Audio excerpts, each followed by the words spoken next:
information would go to court. Aakyat na po sa korte yan. And once it is brought to court, then I would assume a warrant of arrest will be forthcoming, and that warrant of arrest would be sufficient enough for the charges of money laundering to be filed against her by AMLC.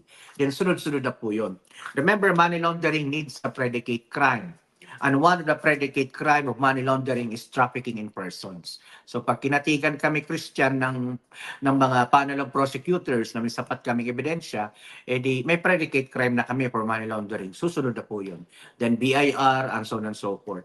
Remember, OSG, nasa proseso na rin ang pagkansela ng kanyang birth certificate. So, after birth certificate cancellation, sunod na po yun, co-warranto, hindi na po siya, technically para sa akin, hindi siyang mayor ng Bamban. She has lost that right from the very beginning sapagkat mali nga ang kanyang nationality.